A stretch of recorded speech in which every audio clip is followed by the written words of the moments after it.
Ito hingi tayo ng tulong kay Neil Abayon. Magaling kasi magpaliwanag si Neil Abayon eh.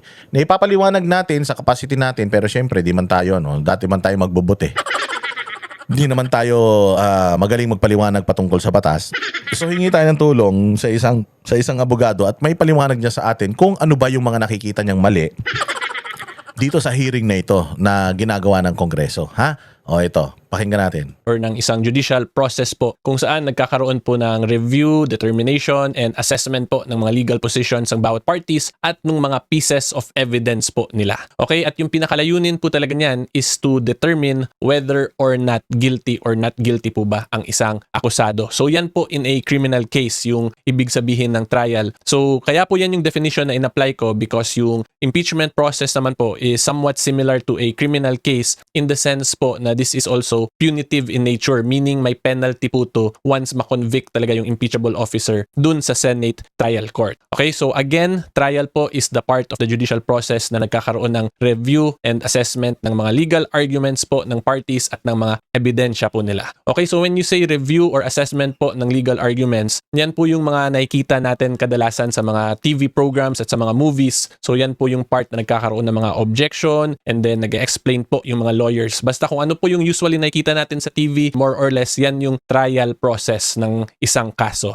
Okay? And then when you say review naman po ng mga pieces of ngayon, yung genuineness ng mga documentary evidence, whether or not totoo or peke ba yung mga ebidensya. And then dyan din po itetest yung credibility ng isang witness, pati yung weight or yung value po nung testimony niya. Whether or not sapat ba yun yung mga ebidensya na sinubmit ng parties to establish guilt beyond reasonable doubt. Okay, at of course, kung hindi po yun sapat, edi hindi po ma-convict yung isang akusado in a trial of a criminal case or dito din po sa impeachment process. Okay, so again, in summary, it is an assessment and determination of the evidence and the legal arguments and or positions po of the parties in a case. Okay, so yan lang naman po yung trial in a nutshell. It is not a complicated definition naman. Yan lang talaga yung pinaka-usual nga po na nakikita talaga natin sa mga salida kung sa Binisaya pa. Okay, so ngayon po, i-discuss naman natin yung mga possible arguments ni Vice President Sara Duterte. Ayan i-discuss natin yung mga possible arguments ni Sara Duterte. Kung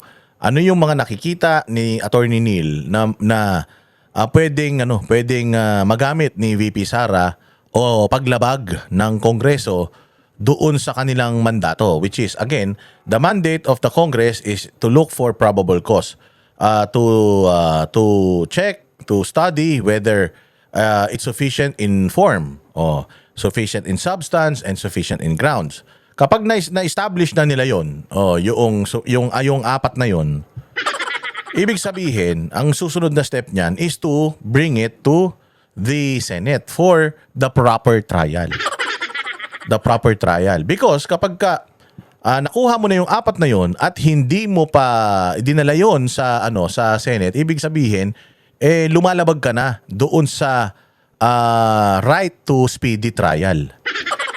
Right to speedy process, parang ganun. Halimbawa, ikaw, meron kang kaso, tapos karapatan mo na yung kaso na yun, madinig na kagad. Kasi dito sa atin, sa mga RTC, sobrang dami ng mga kaso dyan. So, minsan, 5 buwan na, 1 taon na, hindi pa nagsisimula yung trial. So, ang masama nun, kung no bail yung kaso mo, ang tagal-tagal mo na nakakulong. Or, kung wala kang pampiyansa, kung bailable man yan, ang tagal-tagal mo na nakakulong. Minsan, mas matagal pa yung nakakulong ka kaysa dun sa sintensya noong actual na kaso mo. Pero dahil natabunan yung kaso mo, hindi ka naasikaso, nalalabag yung karapatan mo bilang yung karapatang pantao mo.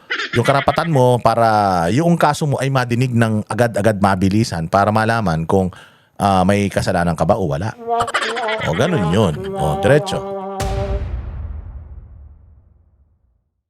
Okay, so kaya po una si VP Sara kasi of course, quote-unquote DDS lawyer naman po yung laging tinatawag sa atin. So unahin na lang po natin yung sa side ng Duterte. Okay, so yung pinakaunang argument po na pwede sabihin dyan ni Vice President Sara Duterte is that yung nangyayari na nga po dito sa House of Representatives is not only a investigation for probable cause, kung hindi a trial already which already crosses on the evidentiary threshold na clear and convincing evidence or beyond reasonable doubt na evidence. In other words, lumampas na po sa requirement or or sa mandato yung House of Representatives na probable cause lang po yung dapat nilang tingnan. Okay, so again, take note po, this is just a legal discussion kung saan ito yung mga pwede or posibleng i-argue in relation to that quote-unquote mini-trial issue nga po. And kaya po pwede yan i-argue na lumampas na nga dun sa probable cause requirement is because in the last hearing po ng Committee on Justice, to be specific po yung dun sa NBI, so ipakita ko po muna sa inyo. Okay, so ito po yung part ng NBI. So I will not be playing this na lang to be more efficient po sa discussion natin, pero sa mga gusto po manood nito, this is the April 14, 2026 Committee on Justice live stream ng House of Representatives po sa YouTube account po nila to, itong pinapanood natin. And this happened around 6 hours and 47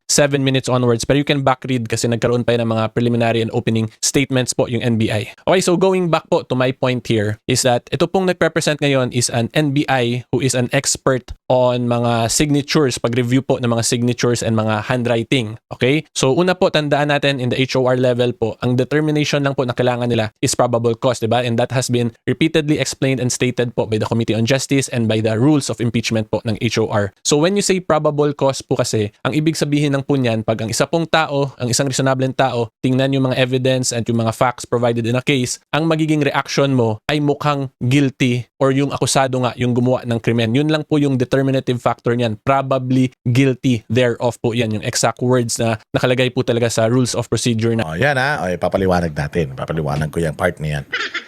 Oh, kasi yung pagpapaliwanag ni Atty. Neil dito, bagamat madaling maintindihan dahil napakagaling magpaliwanag nito, pero mayroon pang mas magaan na paliwanag. Oh, ngayon, ang pinakamagaan na paliwanag niya, kasi medyo technical pa yung paliwanag ni Neil Abayon. Ang pinakamagaan na paliwanag dito, halimbawa dito sa NBI. Di ba yung sa NBI na part noong hearing, kasi yung kay Madriaga, wala na yung X na yung bobo yun. Wala na, hindi na nga daw nila ipapatawag si Madriaga, mga bossing. So, ngayon, itong sa NBI, tumayo kasi dyan yung NBI. Yung NBI po, sila po yung nagsiserve as an expert. Oo. So ipinakita yung mga tawag dito, yung mga yung mga Mary Grace Piatos, ganyan. Yung yung tawag diyan, yung mga pirma sa receiving noong pera na ibinigay doon sa mga intel officers, di ba? So ngayon tumayo ang NBI diyan at sinabi ng NBI na ayon sa aming pagsisiyasat ay mukhang itong mga pirma na ito ay isang tao lang ang gumawa. Di ba? So, anong ibig sabihin nun? Ang ibig sabihin po nun, since pumunta diyan yung expert at sinabi niya na itong dokumento na ito ay mukhang dinoktor o mukhang kahinahinala, lumabag na sila doon sa paghahanap ng probable cause. Kasi dito pa lang, pwede na nilang sabihin na nanloko yung opisina ni VP Sara. Therefore, nandoon na tayo sa yung sa guilt beyond reasonable doubt. Pumupunta na tayo ron. Parang halimbawa, dyan sa NSA, di ba? Yung PSA pala na nandiyan dyan. Merong mga Mary Grace Piatos, mga pangalan, gano'n, di ba? Kasi ebidensya itong mga receiving slip na ito, ebidensya ito eh. So patutunayan mo kung itong ebidensya na ito ng prosecution o ng mga nagpa-file ng impeachment, patutunayan mo kung ito ba ay accurate or hindi, yung credibility nitong ebidensya na ito, patutunayan mo kung tama ba o hindi sa trial na, o which is Senate. Bakit dito sa Congress pinatunayan na ng NBI na itong mga pirma na ito ay tila mo isang tao lang daw ang gumawa. O di ibig sabihin, kino-confirm na kagad ng isang expert which is NBI, kasi gagamitin din yung NBI diyan sa Senado eh. Yung NBI din ang ipapatawag nila para i-check ito eh. Ginawa na ng Congress eh. So anong pang gagawin ng NBI? O yun ang problema. Expert ang NBI, sinertify ng NBI na itong mga pirma na ito ay mukhang isang tao lang gumawa. Therefore, para na silang nag-authenticate ng ebidensya, which is ginagawa yan sa korte. Parang yung sa PSA, di ba? Yung pangalan na Mary Grace Piatos. Wala pong Mary Grace Piatos sa database natin. Dapat yung mga ganun, kung halimbawa ako, sa paniniwala ko, itong Mary Grace Piatos ay hindi totoong tao, i-confirm ko na yan sa PSA on my own. Tapos, alam ko na itong ebidensya na to, authenticated na to ng PSA. Pero syempre, hindi ko muna yung sasabihin. Hanggang makarating tayo sa korte at pag pinagsinta ko tong ebidensya na to, and then an expert will prove that my evidence is legit. Doon ka na ngayon magkakaroon ng puntos ayon doon sa ebidensya. Dito pa lang sa Congress ginawa na nila eh. So lumabag na sila doon sa sa pag distinguish ng probable cause and pagkakandak ng mini trial. Yun yung pinakamagaan na explanation dito sa sinasabi ni Neil Abayon. Wait lang, huminto na naman eh. Okay, so going back, dito since expert na ang nagsasabi or nagtestify, so yung pinaka-point po kasi dito ng expert witness na to is that yung mga signatories daw dito in numerous documents appears to be signed by the same person. Okay, so because of that, an expert already testified on the genuineness of these documents or of these signatures. Di pwede po yan ngayon i-argue, number one, na that is already a determination of the genuineness of the evidentiary documents na sinubmit po ng complainant. Diba, tandaan po natin when we say determination of evidence, that falls under the definition of a trial proceeding. Diba? So because of that, pwede i-argue ngayon ni VP Sara na nagkaroon ng encroaching on the sole power to try impeachment cases na dapat sa Senate Impeachment Trial Court lang yung Committee on Justice because of this expert witness na nag-review na nitong mga documents na to. Okay? So ibig sabihin, this can be a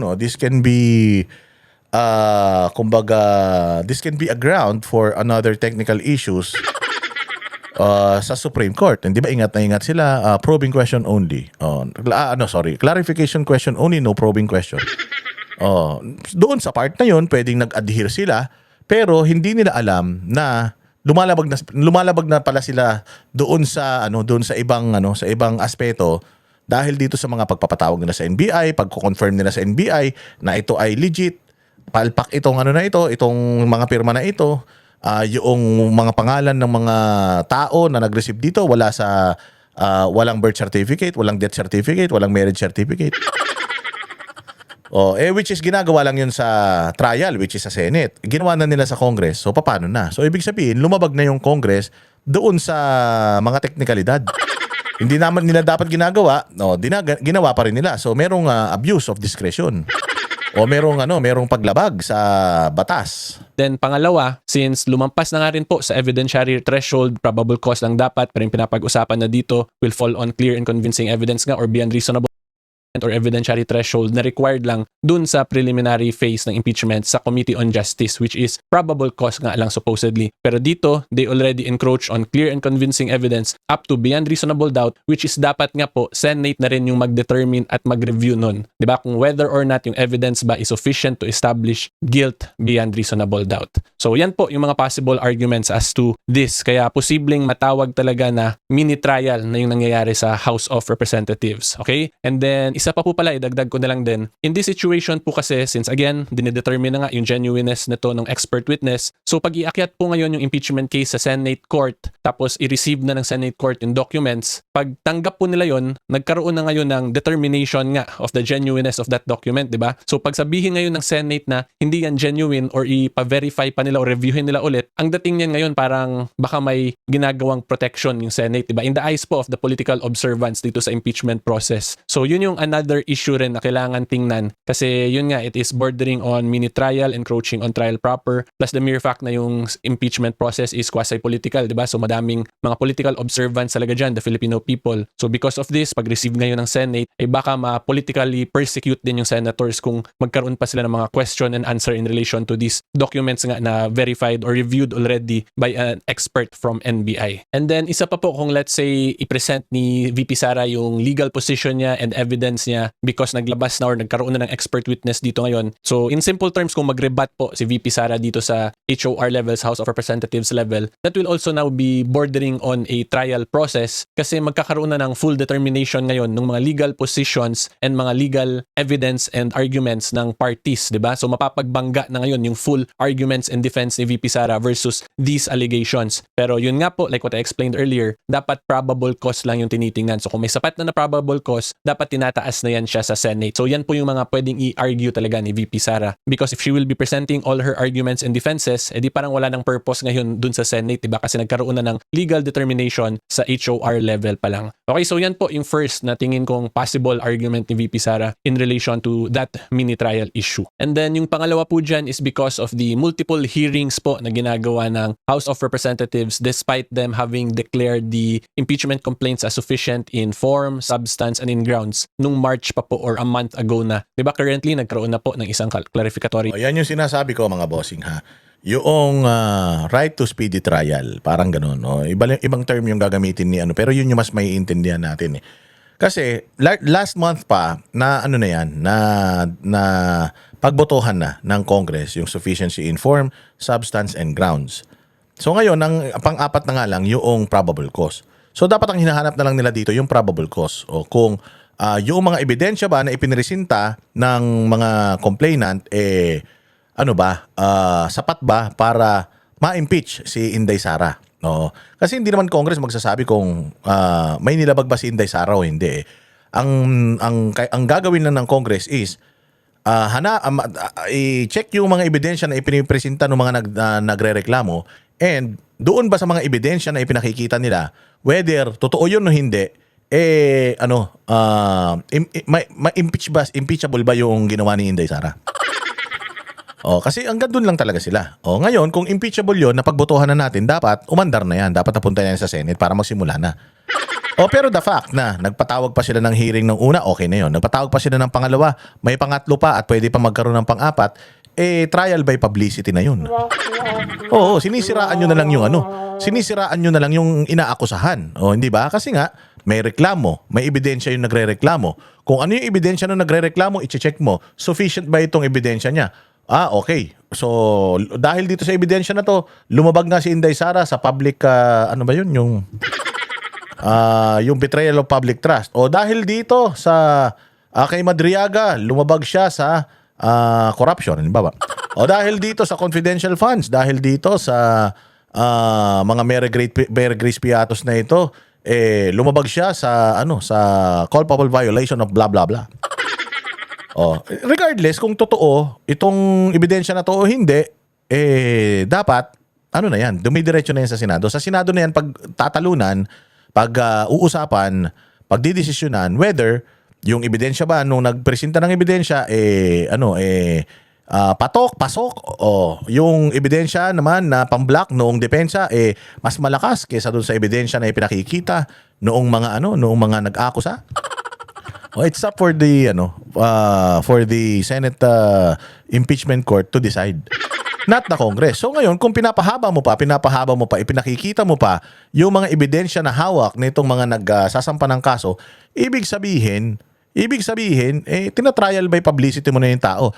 Nilalabas mo yung mga di umano, yung mga hindi pa man confirmed na inaakusa sa kanya. Gusto nyong sumagot siya, pero dahil nga matalino siya, hindi siya sasagot dyan dahil hindi nga yan yung korte kundi sa Senado. So dahil pahabain nyo ng papahabain to, dahil alam nyo naman na hindi siya aattend, sisirain nyo na lang yung kanyang reputasyon. Ito ang problema. Kung ako yung prosecutor, hindi ako papayag na gawin niya ng Congress. Bakit? Kasi nga, ibig sabihin, yung Congress, ayaw nilang manalo itong mga nagdidemanda. Bakit? Ayaw nilang manalo sa kaso, ayaw nilang manalo sa impeachment itong mga to. Bakit? Kasi nga yung ebidensya na meron, kasi dapat kasi yan, kapag meron kang, di ba sabi ko kasi sa basketball, kapag meron kang play, hindi dapat alam nung kalaban mo kung ano yung play mo. Kasi pag nalaban nung kalaban mo kung ano yung play mo, alam nila kung sino yung titira ng bola. Alam nila kung sino kung kanino yung bola mapupunta at kung 3 points ba niya yan, ida-drive ba niya yan. So kung ako yung dito prosecutor, hindi ko ilalabas yung ebidensya ko.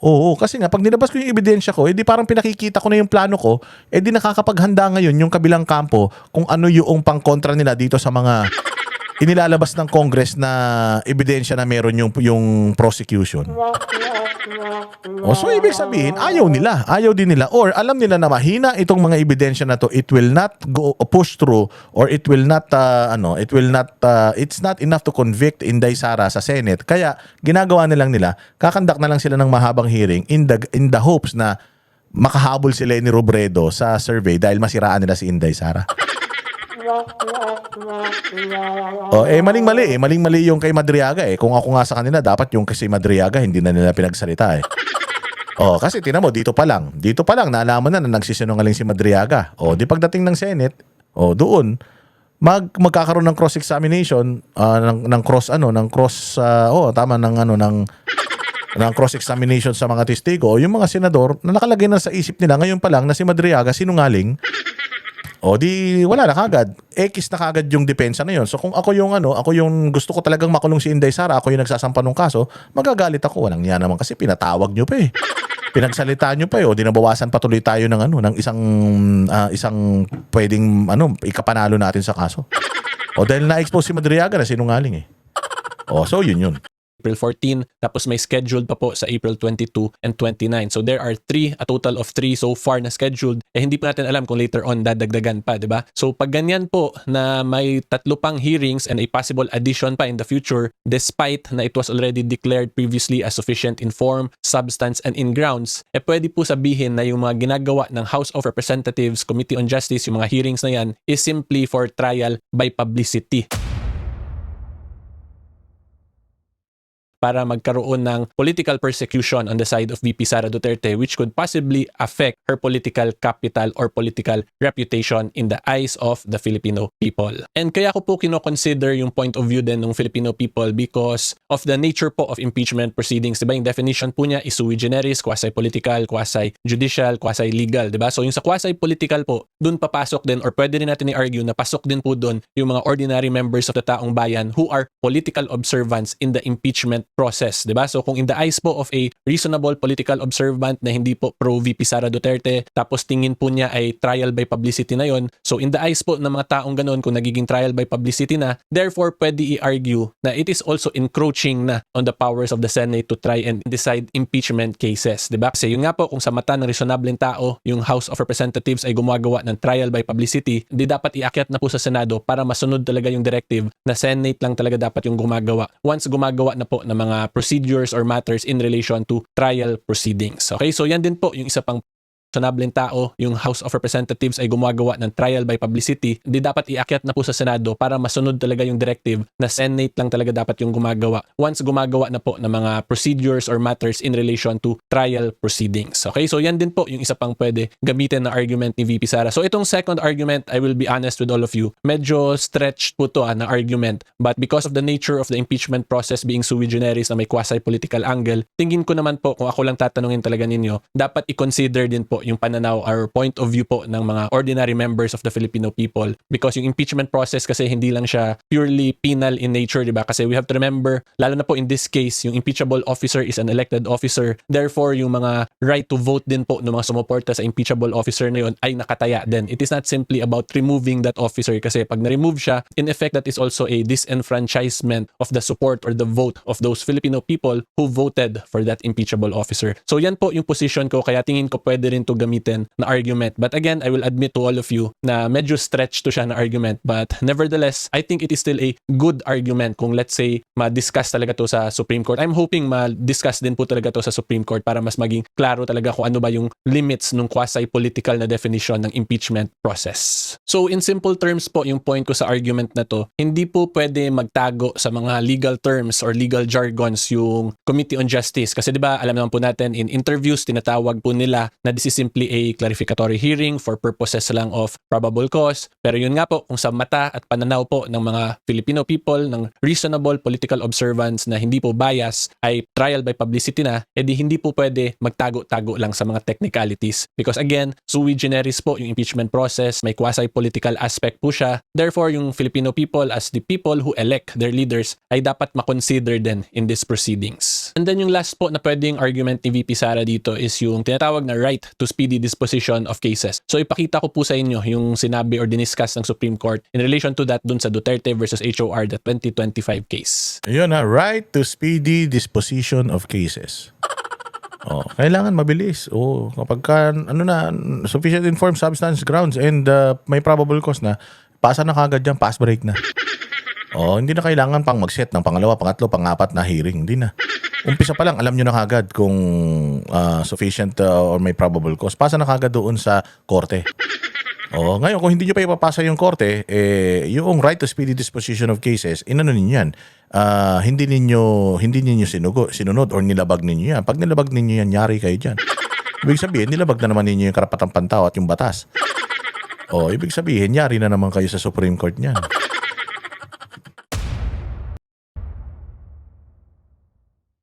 Quick break lang mga kasimor, gusto ko lang po magpasalamat because we have recently crossed 4 liking and subscribing this video. So tanda, 3 po siya. So this one po. First, the impeachment process is primarily a legal and constitutional procedure but with political characteristics. Kaya ako nasabi kanina, dapat kino-consider din po yung point of view or yung observations ng mga taong bayan who are political observants. Diba? Anyway po, going back, it may be sui generis but it is not a purely political proceeding. This means that the Bill of Rights, especially the due process clause and the right to speedy disposition of cases applies to the entire impeachment process. Okay? So going back po dun sa argument na gusto kong i-discuss, when you say speedy disposition of cases po kasi, dapat mabilis ma-dispose yung mga cases even in quasi-judicial and administrative proceedings. So this is a constitutional right po kasi. So dito po natin yan makikita, Article 3 Bill of Rights, Section 16. So this one, Ano ba ibig sabihin ng sui generis? Ang ibig sabihin ng sui generis, mga bossing, Latin siya. Latin phrase meaning of its own kind or unique. Unique itong kaso na ito, pero kahit unique ito, kailangan sumunod pa rin sa batas. Ganun. This case is unique. In law, it can mean a situation or right that stands on its own special classification. Natatangi, pero kailangan sumunod pa rin sa batas. Ganun siya. po, all persons shall have the right to a speedy disposition of their cases before all judicial, quasi-judicial, or administrative bodies. So yung maganda na lang po dito, at least kinlarify po ng Supreme Court na even in impeachment, may right to speedy disposition of cases din po. So yung pinaka-point ko lang po talaga dito, since matagal nang na-declare as sufficient in form, substance, and in grounds yung case, Ano naman yung quasi-judicial? Ibig sabihin naman ng quasi-judicial, ano na siya? Parang para siyang performs function similar to a court. Not actually part of the judiciary but function similar as a court. Ganun po yung ibig sabihin ng quasi-judicial. Para na maintindihan natin. Oo, ano yan? Nag-iimbestiga rin sila, nag-hearing, tumatanggap ng ebidensya, nagde-decision din sila sa mga kaso, pero hindi sila korte. Ganun po siya. makikita Article 3 Bill of Rights, Section 16. So this one po, all persons shall have the right to a speedy disposition of their cases before all judicial, quasi-judicial, or administrative bodies. So yung maganda na lang po dito, at least kinlarify po ng Supreme Court na even in impeachment, may right to speedy disposition of cases din po. So yung pinaka-point ko lang po talaga dito, since matagal nang na-declare as sufficient in form, substance, and in grounds yung case, therefore, dapat inakyat na siya sa Senado kasi sufficient na nga po, di ba? When you say sufficient in form po kasi, ibig sabihin na sunod yung form requirement na may verification, signed by the parties, and then when you say sufficient in substance, ibig sabihin yung facts ng case ay sapat to constitute an impeachable offense. So that is in relation po dun sa mga evidence din na naka-attach. And then sufficient in grounds, it means yung impeachment complaint has sufficient grounds to constitute as an impeachable offense in relation to the evidence and the facts and ultimate facts na pinrovide po sa complaint. Diba? So yan po. So because matagal nang na-decide yun, pero ngayon may mga clarificatory hearings pa na ongoing, tas hindi natin alam kung magdadagdag pa sila ng mga clarificatory hearing dates after April 29, di pwede po yan i-argue ngayon ni VP Sara na there is a violation of her right to speedy disposition of cases. Okay? And then idagdag ko na lang din po in this discussion, dito rin po natin makita yung diniscuss ko before na medyo magulo po yung rules of procedure ng House kasi inuna nila nilagay doon yung sufficiency, yung declaration, yung sufficiency in form, substance, and in grounds. Tapos biglang may hearing sa baba, tapos may subpoena doon sa baba. Pero after nun, wala nang period kung saan pwede mag-respond formally si VP or yung respondent to those new mga allegations sa posibleng lumabas dun sa pag-subpoena and pag-conduct na ng mga clarificatory hearings. So because of that, pwede po talaga ma-argue na yung Section 7 pababa dun sa impeachment proceedings ng House of Representatives ay unconstitutional kasi there is a room for abuse because of that provision. Nasa Section 7, yung sa may latter portions, pwede nga magkaroon ng tinatawag na fishing expedition. So yan po yung mga magandang makonsider dito. So going back po, again, i-reiterate ko lang, speedy disposition of cases, yung posibleng na-violate against a respondent in this case kasi matagal nang na-declare, so bakit nagkakaroon pa ng verificatory hearings? And because of the medyo magulo nga na setup ng rules, pwede rin mapa-declare as unconstitutional yung provisions na yon because there is room for grave abuse, di ba? And then kung tatandaan po natin in the Duterte versus HOR case, ito pong kaso na to, yung Supreme Court po dito, di ba, they provided a different interpretation from some terms, some legal terms in relation to impeachment. So yung katulad po dito, yung sa definition of session days, in impeachment po, dinefine nila na yung session day day in impeachment is equivalent to a calendar day at hindi yung regular legislative session day kung saan kung nagbe-break lang or suspended yung session, kahit na matapos yung isang araw, hindi pa rin yun considered as one session day. Ganun po yung regular na legislative session day. But in this case, ang sinabi po ng Supreme Court, one session day in impeachment is equivalent to a calendar day. And again, i-flex ko lang po ng konti, diniscuss ko rin po yun then in the mga last year videos ko yung tungkol dun sa session days na yun. Ayan. O, di ba napakagaling ni Attorney Neil? Pasalamatan natin si Attorney Neil for helping us understand kung ano po ba talaga yung mga vina-violate ng House of Representatives patungkol dito sa karapatan ni Inday Sara to due process. Hindi na sila sumusunod sa proseso. Gumagawa na sila ng sarili nilang mga rules na pagka sinita naman ng Supreme Court, sasabihin na naman nila, inaapi na naman sila. Walang inuurungan.